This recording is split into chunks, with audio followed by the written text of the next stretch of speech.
Bienvenue dans ce cours d'introduction à la Bible. Donc, dans ce cours, on va simplement poser quelques bases, apporter quelques fondements, quelques informations sur la Bible elle-même, puisque vous êtes ici au centre de formation biblique et vous vous apprêtez à étudier la parole de Dieu, ce qui est une excellente chose, et je vous en félicite et je vous encourage.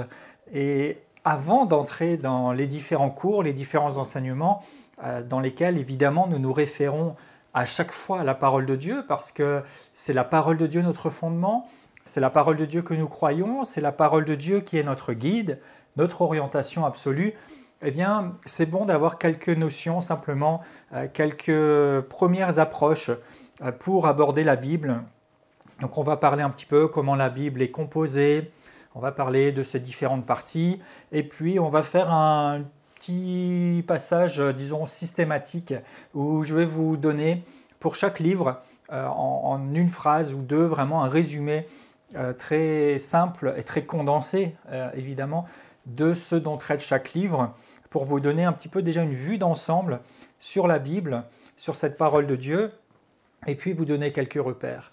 Plus tard dans les cours, vous aurez d'autres cours où on va rentrer plus dans le détail, notamment un survol, un parcours dans l'Ancien Testament et puis un parcours dans le Nouveau Testament, où on va rentrer plus en détail des différents livres pour vous apporter aussi une bonne approche, une bonne connaissance de la parole de Dieu. Vous savez, le but à l'école biblique, au centre de formation biblique, c'est bien sûr de vous équiper de la part de Dieu pour que vous puissiez vivre une vie spirituelle épanouie, pour que vous puissiez être véritablement un disciple de Jésus-Christ.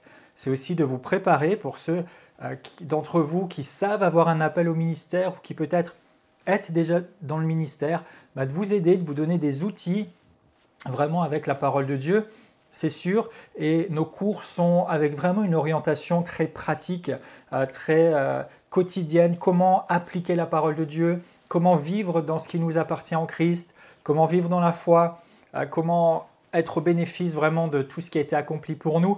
Et ça, c'est excellent. Et puis, on a quelques cours au fil du programme qui vous apportent aussi un petit peu plus de la connaissance, j'allais dire entre guillemets un peu plus théologique, mais qui va vous aider vraiment à avoir un bon fondement, un bon bagage, si on peut dire, de connaissance aussi de la parole de Dieu. Et c'est quelque chose qui est vraiment excellent. Donc, cette introduction à la Bible, simplement, on va poser donc quelques bases sur ce livre, ce grand livre que vous avez tous à disposition, que vous avez peut-être en ce moment même devant vous, entre les mains, sur votre chaise, sur votre table, je ne sais pas. Mais ce livre, en fait, que vous prenez, que vous pouvez tenir entre les mains, comme j'ai par exemple une Bible ici, que j'utilise, c'est un livre, bien sûr, mais en réalité, Bible, le mot Bible, ça veut dire Biblia, c'est le mot d'origine, et ça veut dire carrément bibliothèque. Donc cette Bible, c'est non seulement un livre, mais en fait c'est une bibliothèque. C'est la compilation de plusieurs livres qui ensemble constituent un livre de référence, qui constitue une véritable bibliothèque qui nous apporte la révélation de Dieu au fil des siècles, au fil des années, le plan de Dieu aussi pour l'humanité et qui reste évidemment absolument valable, sinon nous ne serions pas là aujourd'hui pour en parler ensemble. Donc ce premier point, simplement de généralité, Biblia, donc ça veut dire les livres, et la Bible c'est un volume de 66 livres. Donc la Bible est composée de 66 livres qui chacun ont été écrits séparément. La Bible a été écrite dans sa version qu'on peut palper, les manuscrits d'abord et aujourd'hui bien sûr les Bibles imprimées. Tous ces livres-là ont été écrits par 40 auteurs différents. Donc 66 livres, 40 auteurs et sur une période de plus de 1500 ans. Donc la Bible, c'est une bibliothèque de 66 livres écrits par 40 auteurs sur une période d'un peu plus de 1500 ans. Et tout cela s'est rassemblé dans un volume qu'on appelle la Bible. On parle aussi régulièrement des Écritures, des Saintes Écritures, de la Sainte Bible, etc. Donc tout ça, ce sont des appellations qui reviennent simplement à désigner cette Bible, ce livre qui rassemble 66 livres écrits par 40 auteurs sur une période d'environ 1500 ans. Donc cette Bible, de façon très pratique, elle se compose de deux grandes parties. D'accord, la Bible en deux grandes parties. L'Ancien Testament, on appelle, et le Nouveau Testament. Donc ça, c'est des mots que vous rencontrez régulièrement, dont on parle souvent. Et en fait, l'Ancien Testament, eh bien, c'est à peu près, pour vous donner une idée, dans ma Bible imprimée, cette première partie ici. Donc ici, là, on est dans l'Ancien Testament. Et ici, on va se trouver plutôt dans le Nouveau Testament. Donc, vous voyez, deux grandes parties. Alors bon, vous voyez, ma Bible est un petit peu vécue. D'ailleurs, j'en profite ici pour faire une parenthèse. Les écritures de la Bible sont saintes. C'est le message de Dieu.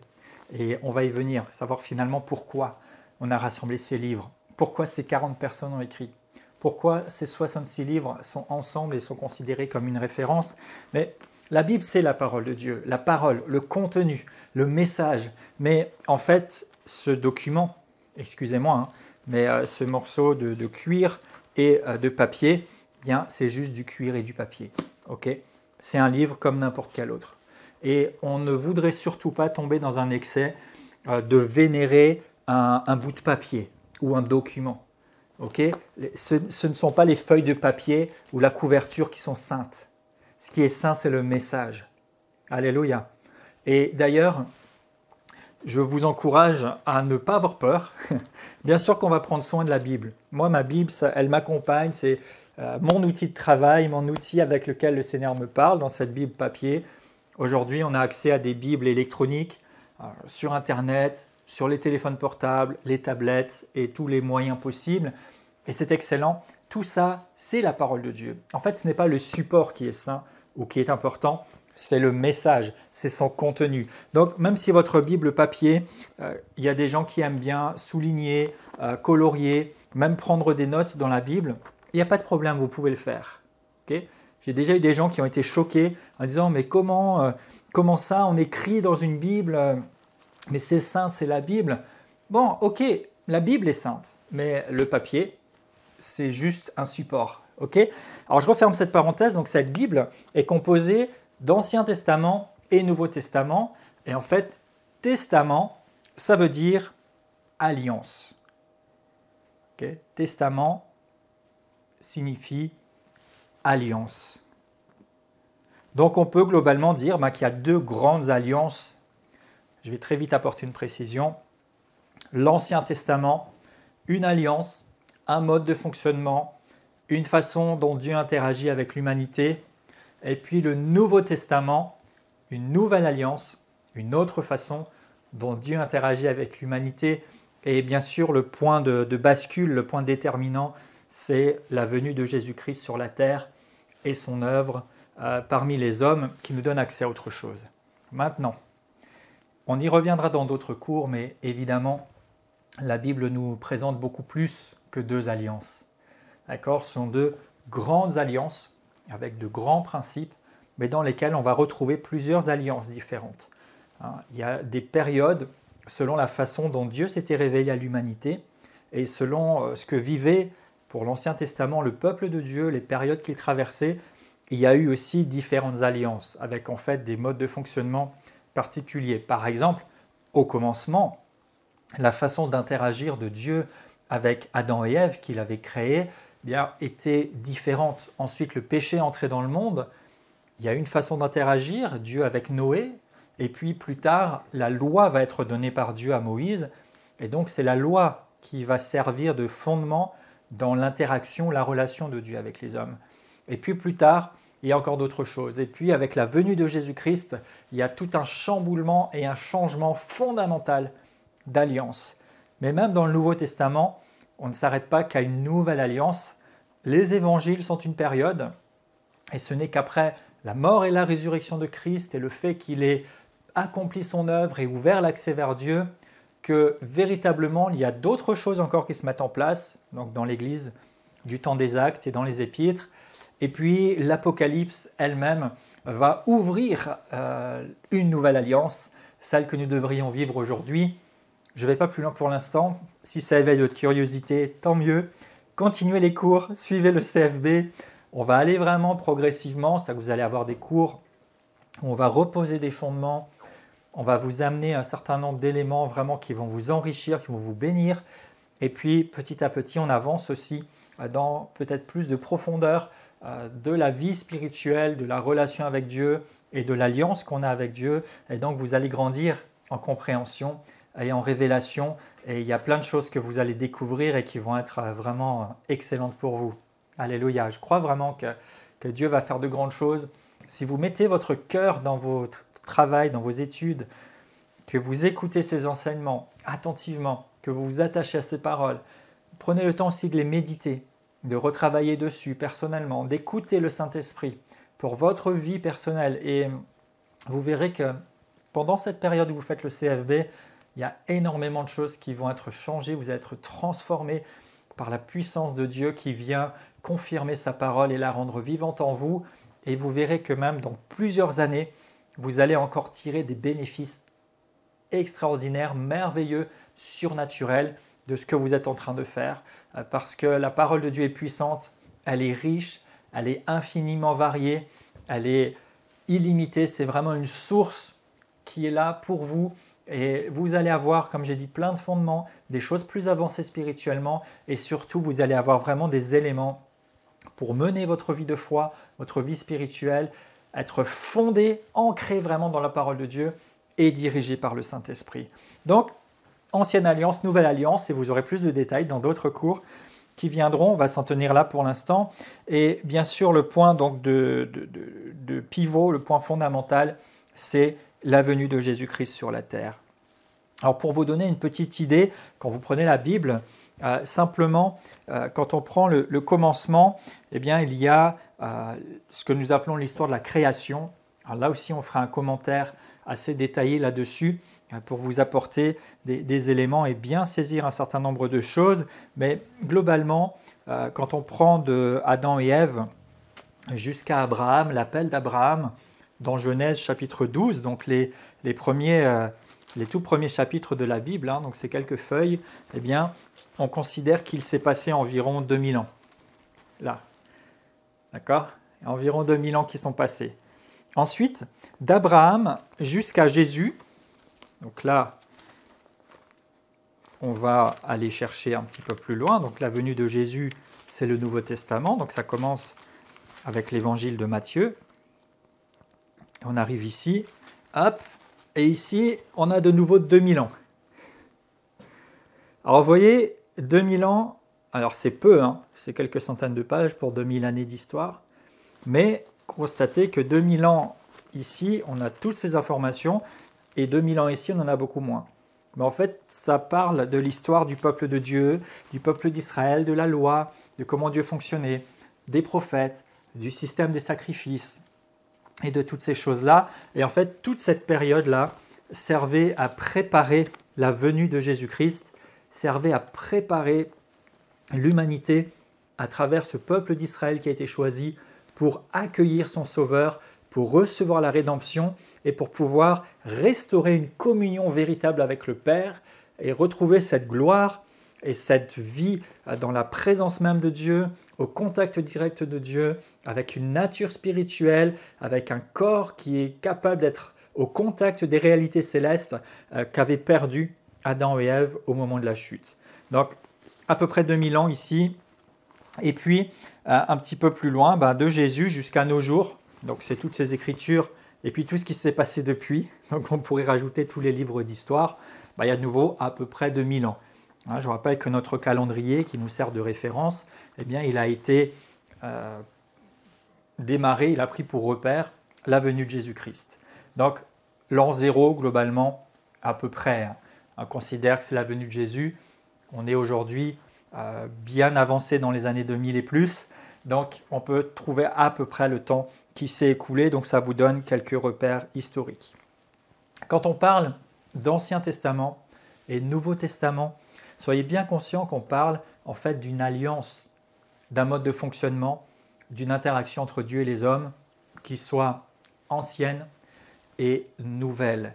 Mais ça ne veut pas dire que ce qui était ancien n'est plus d'actualité et qu'on ne va pas s'y intéresser. Et que ce qui est nouveau, c'est totalement d'actualité et qu'on va complètement s'y attacher et verser dedans. Non, en fait, quand on parle d'ancienne et nouvelle, c'est parce qu'il y avait quelque chose avant l'événement qui a chamboulé l'histoire de l'humanité, la venue de Jésus-Christ.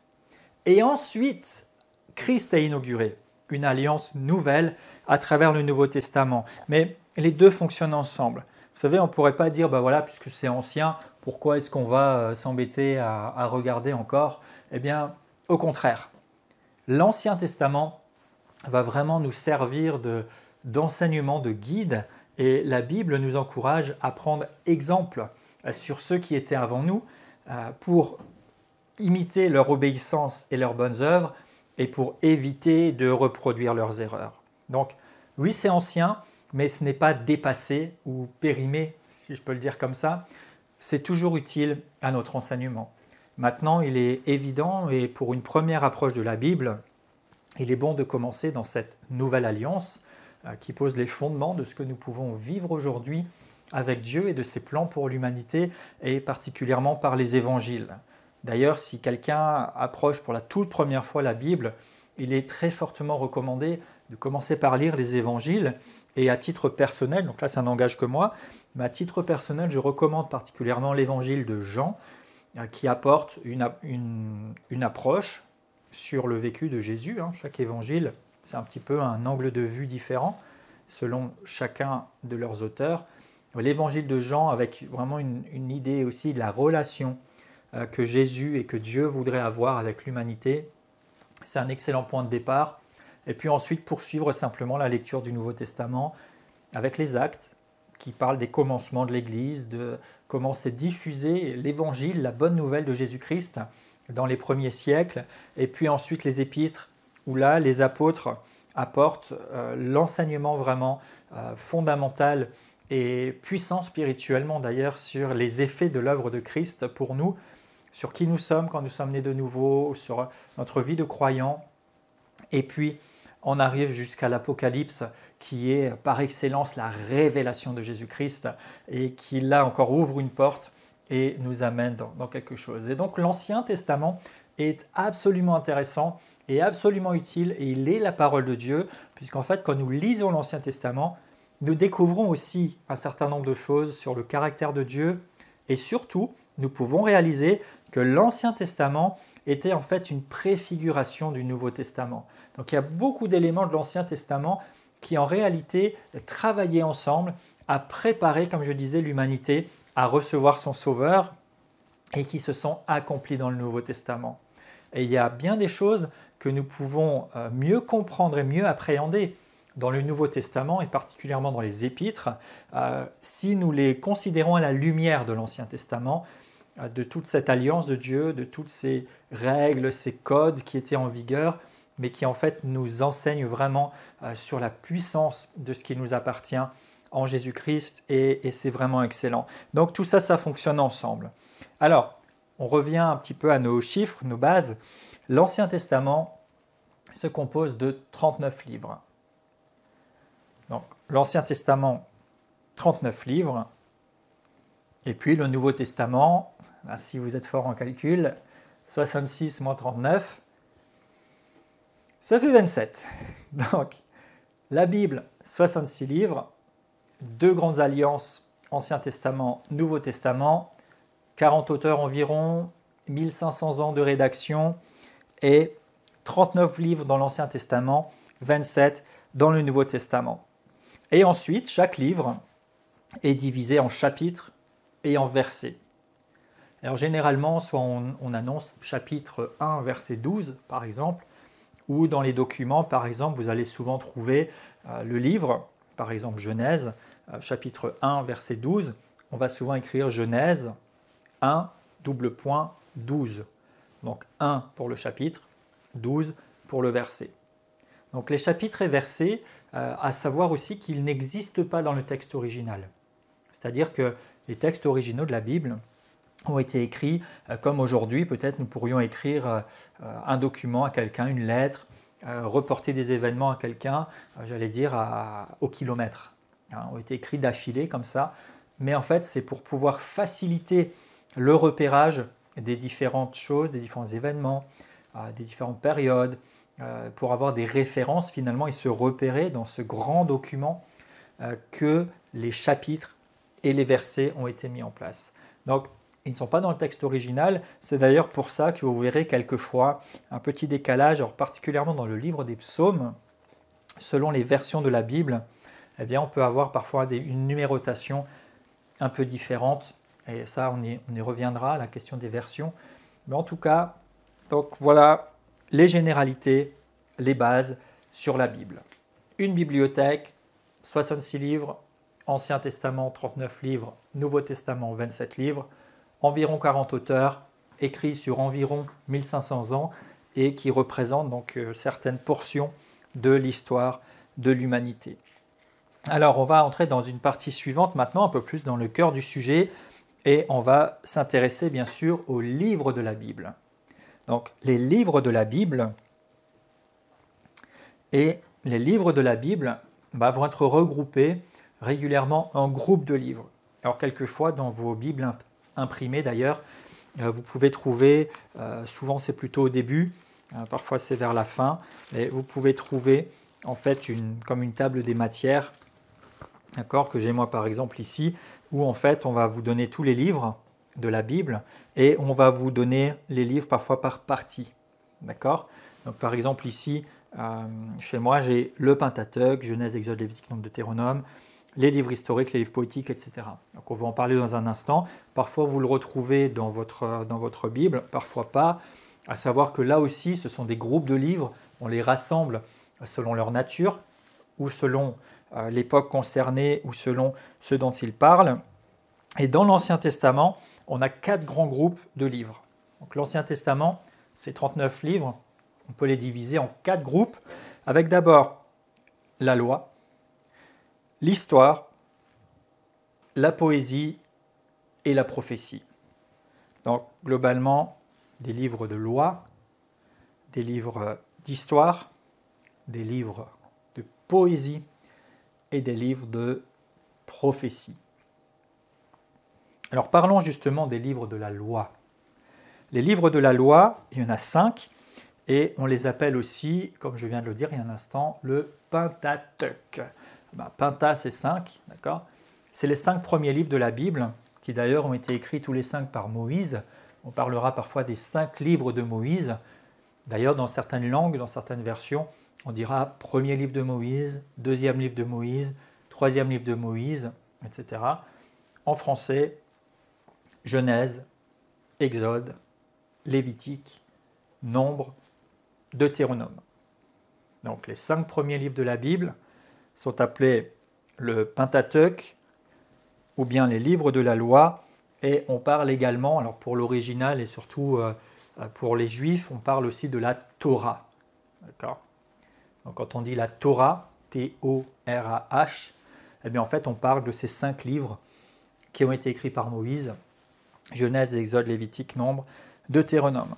Donc ces livres, ils nous rapportent d'abord les débuts de l'histoire de l'humanité, Genèse, d'accord, Genèse ça veut dire commencement, début, et puis ils vont aussi expliquer comment Dieu a suscité, a créé, si vous voulez, la nation d'Israël, ce peuple qu'il s'est choisi pour se révéler à eux, et à travers eux à l'humanité entière, et puis comment il a transmis sa loi, et puis le contenu de cette loi. Donc ces 5 livres contiennent la loi de Dieu qui a été mise en vigueur lorsque Dieu a suscité son peuple, Israël, et a commencé à fonctionner avec lui pour se révéler à l'humanité. D'ailleurs, le but de la loi dans la Bible, je fais juste une parenthèse ici aussi, je vous donne quelques pépites en passant, le but de la loi n'était pas que le peuple d'Israël respecte la loi au pied de la lettre. En fait, c'était strictement impossible. Si vous devez répertorier tous les règlements, forcément, à un moment donné, on passe à côté. Mais le vrai but ultime, la volonté parfaite de Dieu dans la loi, ce n'était pas que les Juifs, les Israélites respectent au pied de la lettre cette loi, mais c'était qu'ils prennent conscience de leurs péchés de manière à chercher le pardon de Dieu et ça devait les préparer parce que quand vous prenez conscience que vous êtes perdu, que vous ne pouvez pas vous en sortir vous-même, eh bien c'est là que vous êtes prêt à accueillir, à accepter un sauveur et une solution qui vous dépasse, qui est plus grande que vous. C'est d'ailleurs ce qui vous est arrivé si vous avez reçu Jésus-Christ, vous avez eu le cours sur la nouvelle naissance, eh bien à un moment donné, on réalise qu'on ne peut plus continuer comme ça et on va passer par la repentance, on va se détourner de son péché, de sa propre façon de vivre et se tourner vers la solution de Dieu. Eh bien la loi, c'était une manière dont Dieu voulait montrer au peuple, vous ne pouvez pas y arriver par vous-même, vous ne pouvez pas faire, même si vous faites tous vos efforts, mais j'ai préparé quelque chose de meilleur pour vous. Et dans la loi, il va utiliser le système des sacrifices, tous ces animaux qui devaient être donnés parce qu'il fallait qu'une vie coule. Dès la Genèse, quand Adam et Ève ont péché, ils se sont recouverts de feuilles de vigne et bien sûr que ce n'était pas quelque chose de durable, ils pensaient pouvoir se cacher avec ça, mais Dieu a tué une bête pour eux et les a revêtus de sa peau et il montrait déjà que pour le péché, pour le salut d'un pécheur, il faut une vie donnée. Et puis dans la loi, il va demander qu'on sacrifie des animaux selon les péchés qui sont commis, les péchés quotidiens, les péchés annuels du peuple, telle situation, telle autre situation. Et finalement, pour montrer, il faut une vie, il faut du sang qui coule. Et plus tard, bien sûr, Jésus-Christ va se donner comme l'offrande parfaite, le sang qui coulera une fois parfaitement pour que nous tous puissions être sanctifiés sans avoir recours encore à des vies terrestres pour prendre le relais et se charger de nos fautes, de nos péchés et du mal que nous portons. Donc les livres de la loi, on vient d'en parler, les 5 premiers livres, Genèse, Exode, Lévitique, Nombre, Deutéronome. Deuxième groupe de livres, les livres historiques. Les livres historiques, ils sont au nombre de 12. Et donc dans les livres historiques, on va trouver Josué, Juge, Ruth, 1 Samuel, 2 Samuel, 1 roi, 2 rois, 1 chronique, 2 chroniques, Esdras, Néhémie, Esther. Donc ces livres historiques, ensemble, ces 12 livres, couvrent une histoire d'à peu près 1000 ans du peuple de Dieu, le peuple d'Israël. Donc ça nous raconte les différents événements qui se sont passés et bien sûr, c'est ce que j'ai voulu vous démontrer tout à l'heure aussi avec ce découpage un petit peu des pages que ça peut représenter de façon imprimée, bien sûr que ça ne raconte pas tout en détail. D'accord ? Si on devait raconter en détail 1000 ans d'histoire, imaginez bien qu'il faut beaucoup plus que ce volume-là.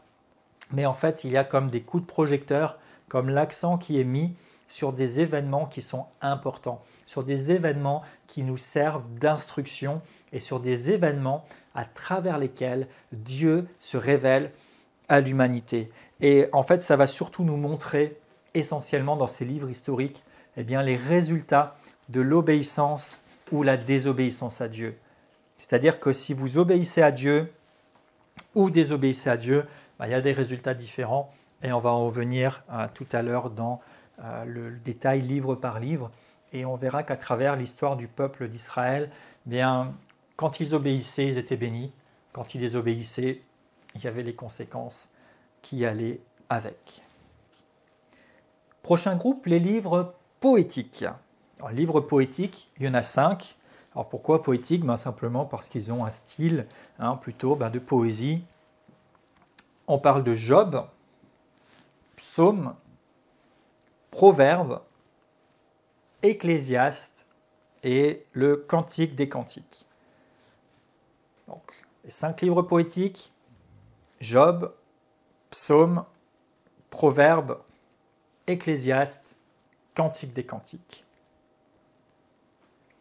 Ensuite, on arrive aux livres prophétiques. Alors, dans les livres prophétiques, on a l'habitude de les diviser encore entre eux en 2 groupes. Donc, il y a des sous-groupes et on va parler souvent des prophètes tout court ou parfois des prophètes majeurs et des prophètes mineurs. Vous avez peut-être entendu cette expression que je vais simplement ici expliquer. Alors, on parle parfois aussi des grands prophètes et petits prophètes. Alors, ça ne veut pas dire ici que les grands prophètes sont des grands prophètes. et que les petits prophètes sont les petits prophètes. Non. Okay, c'est souvent simplement par rapport au volume, à l'importance du livre.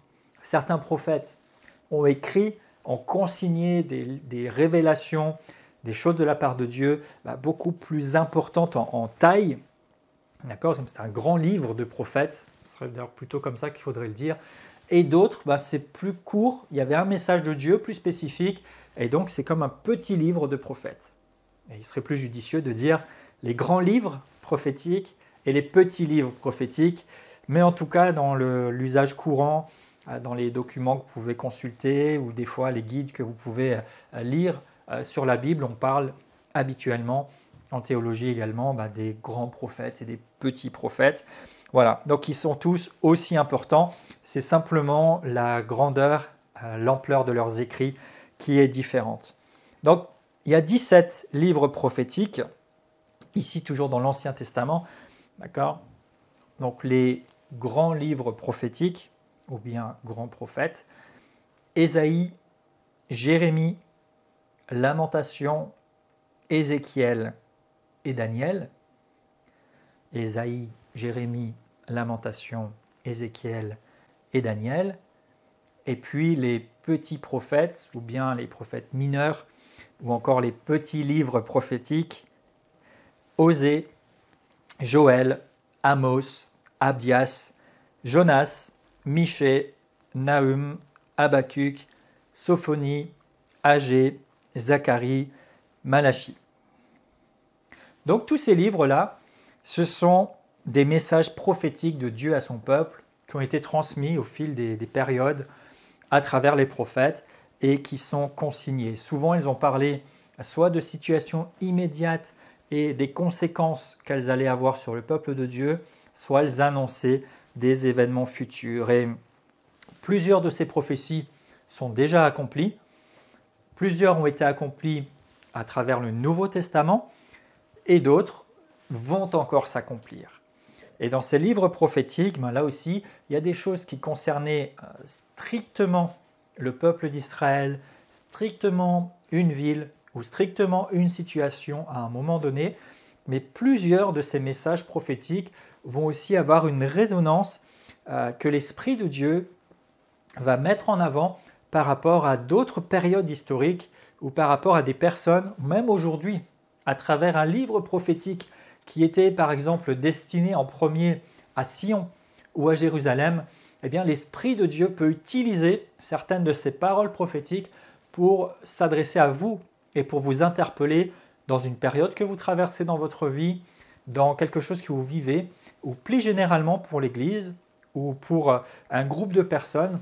Certains de ces livres prophétiques peuvent à nouveau résonner comme tout à fait une actualité dans leur vie. Donc voilà pour l'Ancien Testament. Donc on arrive jusque-là et on est au terme de l'Ancien Testament. Donc l'Ancien Testament finit avec le livre de Malachie et ensuite on passe sur le Nouveau Testament. Donc les groupes suivants, dans le Nouveau Testament, on va trouver les évangiles. Donc évangile, ça veut dire bonne nouvelle. Et les évangiles, il y en a 4, Matthieu, Marc, Luc et Jean.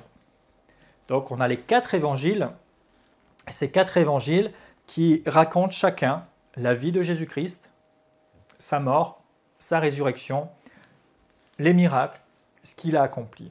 Et en fait, ces 4 évangiles sont assez complémentaires et en fait leur but, le but des évangiles, c'est de vous amener à connaître Christ et à croire qu'il est le Fils de Dieu et à croire en tout ce qu'il a accompli pour vous. Donc ça, c'est l'objectif de ces 4 livres, les évangiles. On verra plus loin que ces livres, ils sont complémentaires à différents égards. Ils apportent chacun un point de vue, un éclairage particulier. Et ces évangiles, vraiment, sont ensemble le récit de la vie, et on peut dire du ministère terrestre de Jésus-Christ. Dans les évangiles, on va retrouver 3 évangiles qu'on appelle souvent les évangiles synoptiques, parce qu'en fait, ils rapportent à peu près la même chose, à peu près les mêmes événements. Et on va trouver l'évangile de Jean, qui est un petit peu séparé, qui est un petit peu différent, parce que lui va adopter plus le point de vue de la relation avec Jésus-Christ, de la relation de Jésus-Christ avec son Père. Il va avoir une approche un petit peu différente. Après les évangiles, on va trouver des livres historiques aussi dans le Nouveau Testament, ou du moins plutôt que des, il y en a un en particulier. Le livre historique du Nouveau Testament, c'est le livre des Actes. Donc, les Actes.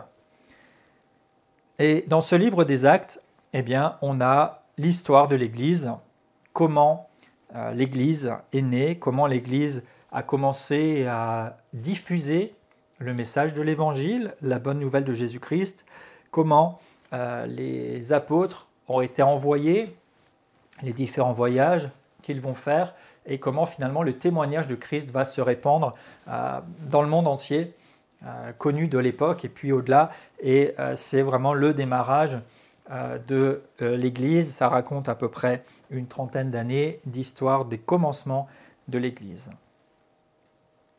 Ensuite viennent ce qu'on appelle les épîtres. Donc les épîtres, ou bien lettres, d'accord, on dit toujours épîtres, mais en fait, épître, c'est lettres. On pourrait dire simplement la lettre.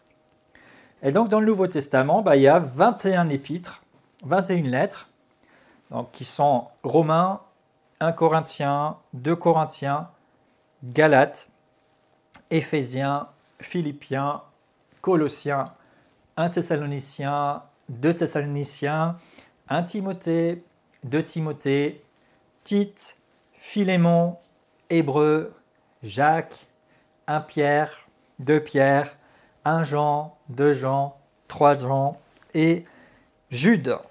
Et en fait, ces lettres sont adressées chacune particulièrement à une église. Certaines ont été adressées à une église et puis étaient destinées à circuler dans les autres églises. Mais de façon plus générale, les lettres ou les épîtres s'adressent à l'église de Jésus-Christ en général. Donc même aujourd'hui, les épîtres s'adressent à vous particulièrement. Donc les évangiles, apprendre à connaître Christ et recevoir le salut finalement. Le reconnaître comme le Sauveur et en faire son Seigneur. Et puis les épîtres, ça va nous éclairer sur les réalités spirituelles de notre rédemption et sur la manière de marcher avec Christ en tant qu'enfant de Dieu principalement. Et puis la Bible se termine dans ses écrits sur un livre prophétique de nouveau, qui est le livre de l'Apocalypse ou bien la Révélation. Donc l'Apocalypse ou bien Révélation, et ce livre parle des événements qui doivent venir. Ce livre parle d'événements qui sont déjà passés ou en cours d'ailleurs. Et ce livre parle de l'avènement final de Jésus-Christ et de son peuple. Il parle de nouveaux cieux, de nouvelles terres. Et en fait, le but de ce livre, c'est vraiment d'encourager le croyant à s'attacher à Dieu, à vivre pleinement sa vie de foi jusqu'au bout, jusqu'au terme, parce qu'il y a une glorieuse espérance. Et ce livre de l'Apocalypse, c'est aussi, comme son nom l'indique, non seulement des récits justement apocalyptiques, c'est-à-dire des catastrophes et autres, mais ce livre de l'Apocalypse, c'est d'abord et surtout la révélation de Jésus-Christ. Et dans ce livre, Jésus-Christ se révèle tel qu'il est aujourd'hui, Jésus-Christ glorifié. Et c'est tout à fait passionnant, mais ça aussi, nous aurons l'occasion d'y revenir. Donc passons maintenant à notre chapitre suivant, et là un petit peu plus spécifiquement maintenant, on va vraiment faire un petit zoom sur chaque livre, et pour chaque livre, je vais vous proposer un court résumé, une phrase ou deux, pour résumer le livre. Là, on a situé, d'accord, les groupes de livres, pour à peu près fixer des repères. Maintenant, on va regarder chaque livre. Donc les 39 livres de l'Ancien Testament, à commencer par la Genèse. La Genèse rapporte le commencement de l'univers, de l'homme, l'institution du mariage, l'entrée du péché dans le monde, les sacrifices, et va nous parler aussi d'un certain nombre d'hommes de Dieu, comme notamment Abraham, et puis d'autres qui vont suivre. Ensuite, l'Exode. L'Exode nous détaille comment Israël est devenu une nation à travers Moïse, qui va en être le leader. Comment aussi Israël va être délivré de l'esclavage en Égypte et va voyager jusqu'au mont du Sinaï où la loi de Dieu va lui être donnée. Parce que Exode, ça veut dire sortir, ok, ex ou exo, sortir d'eux. Donc le peuple, entre-temps, était entré en esclavage. Et dans l'Exode, on apprend comment ils vont sortir de l'esclavage et commencer à cheminer vers la promesse que Dieu va leur faire. Le Lévitique, c'est un livre qui est comme un manuel pour le culte ou l'adoration dans le peuple d'Israël. Donc c'est dans le Lévitique qu'il y a vraiment toutes les instructions sur comment doivent être faits les sacrifices, comment les sacrificateurs doivent fonctionner, comment ces choses-là doivent se passer, comment une personne coupable peut s'approcher de Dieu. Et ce livre du Lévitique particulièrement va faire le parallèle avec la venue plus tard de Jésus-Christ comme l'agneau de Dieu qui ôte le péché du monde. Les Nombres, ce livre des Nombres va rapporter les 40 années d'errance du peuple d'Israël dans le désert. Donc quand Israël est sorti d'Égypte, dans l'Exode, ils vont commencer leur cheminement dans le désert pour arriver jusqu'au pays que Dieu leur a promis, Canaan. Ça va durer 40 ans, il va se passer plein de choses. Et le livre des Nombres nous rapporte cette partie-là de l'histoire du peuple d'Israël. Et en fait, combien aussi ces 40 ans de marche sont en fait le fruit de l'obéissance. Et on appelle ce livre les Nombres, en fait, parce qu'au cours de ce livre, il y a 2 dénombrements, si vous voulez, comme un recensement. Et donc, ce livre a été intitulé comme ça, bien qu'il porte principalement sur ces 40 années de marche dans le désert par le peuple d'Israël. Et puis le Deutéronome, pour arriver à ce 5e livre, le Deutéronome, lui, rapporte les derniers jours de la vie de Moïse et puis va passer de nouveau en revue toutes les lois qui ont déjà été données dans l'Exode et dans le Lévitique. Donc voilà pour nos 5 livres de la loi, les débuts de l'Écriture. Alors, comme je disais, c'est une introduction à la Bible, c'est plutôt résumé, on va assez vite, j'ai conscience que ça va peut-être vite. Pour ceux qui sont inscrits au CFB, vous avez le support de cours, donc vous pourrez toujours vous y référer. D'ailleurs, je vous encourage vraiment tous, vous qui suivez ces cours, suivez cette formation, vraiment à prendre vos notes personnelles. D'accord ? On a tout un travail qui a été fait pour vous fournir un support de cours qui est volontairement assez succinct aussi. C'est un support, c'est-à-dire que vous avez généralement le contenu du cours, les différentes leçons, la structure avec les titres, les sous-titres, les références bibliques, quelquefois des éléments plus comme des définitions, etc. Mais plutôt que de seulement prendre le support de cours pour vous appuyer dessus, c'est vraiment un support pour vous aider aussi à prendre des notes, pour vous aider à réviser après et à retrouver la structure. Donc je vous encourage vraiment, surtout que là, si vous suivez les cours dans l'ordre, on est encore au début du programme, à prendre des notes vraiment de ce que vous entendez, des enseignements que vous suivez, de ce qui vous parle, parce qu'en fait, il y a des choses aussi qui sont dites dans ces cours, qui sont l'enseignement, j'allais dire tout simplement, la base, ce qui doit être amené par rapport au thème qui est traité. Et donc, vous retrouvez les grandes lignes dans le support. Mais il y a aussi des choses qui parfois peuvent être déclarées ou apportées par inspiration de l'esprit, qui ne sont peut-être pas dans le support, parce qu'elles correspondent au moment où c'est enregistré. Et il y a aussi une résonance toute particulière que l'Esprit de Dieu peut apporter. Et ça m'est arrivé plusieurs fois dans mes formations. Et aujourd'hui encore, quand j'écoute un enseignement ou j'écoute quelqu'un, il y a des choses qui viennent comme une inspiration du Saint-Esprit pour vous.